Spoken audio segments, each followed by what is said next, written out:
Hi everyone, today I will show you how to check your battery percentage on Sony ULT Wear headphones. Let's get started.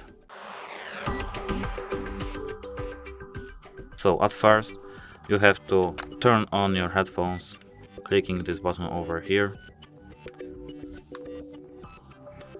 After doing this, you have to open your app, connect to your headphones.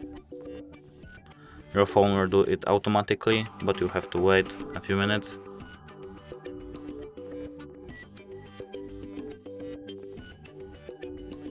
As you can see, our phone connected to these headphones, and our headphones has 30% battery.